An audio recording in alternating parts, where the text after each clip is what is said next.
Back again to metrics and stats to follow. We move forward to referral traffic. And here the connection to our previous SEO module is the most obvious.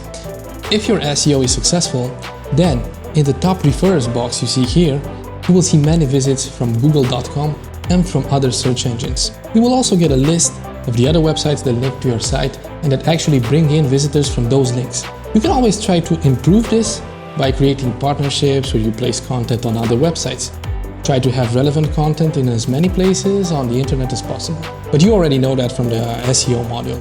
Placing links will not only get you SEO advantages though, but also potential extra traffic. Then your list of referrers will become longer.